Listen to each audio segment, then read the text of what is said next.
না না না, আমার এসছি না, ভগবান আমাদের ভালোবাসে। একটুও বৃষ্টি পড়েনি।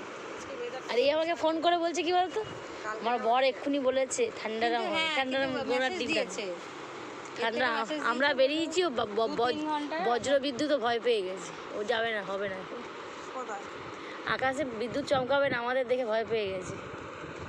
ওই ওরা বেরোচ্ছে, এখন দরকার নেই, থাক। অ্যাকচুয়ালি খবরেও তাই বলেছে, দুদিন থাকবে। দুদিন কি, এখন বর্ষা থাকবে, এবছর বর্ষা বেশি। বর্ষা তো থাকবে, মানে বুধবার অবধি, মানে